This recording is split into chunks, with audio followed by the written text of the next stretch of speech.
This is proper Basecrete prep. Okay, so when you're doing Basecrete, one thing you got to understand, this stuff is disgusting. It's messy, gets all over everything. Whatever you get it on, it's going to stay on there pretty much.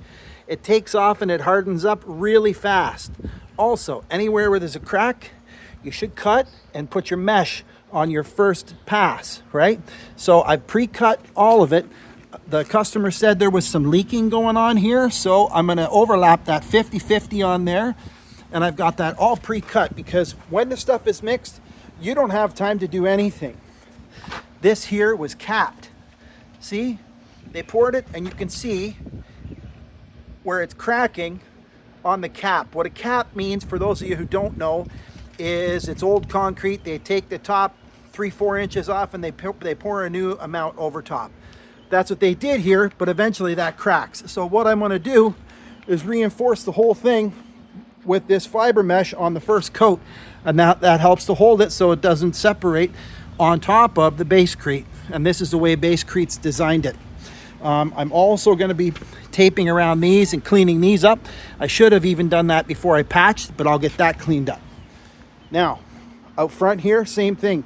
Wrapping that all the way around so that it seals in there nice. And this mesh, don't worry if you haven't used it, you put it on the first coat and the second coat covers it up.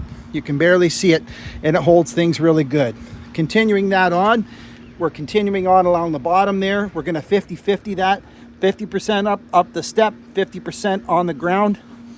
Make sure to keep it nice and clean on here. You want to lift these little skirts up so that you can get underneath.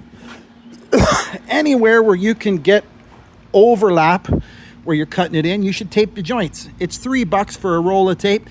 You won't maybe use half a roll on something, so it's well worth your time. Paint up those bricks. Take some pride in your work, right? Do a nice clean job. The customer's going to be happy. You'll be happy to point it out to anyone when you go past. Hey, see that? That's one of my jobs, and it looks really sweet. So pre-cut everything, have everything ready to go, because when it's time to go, it's time to go. I'm still, notice something else I need to do. I'm going to saran wrap this and then just put a few pieces of tape up here. That way, if I bump it with the roller or something when I'm going through, it's not going to make a mess on the customer's stuff. Do a good job. Look after the customers. They'll look after you.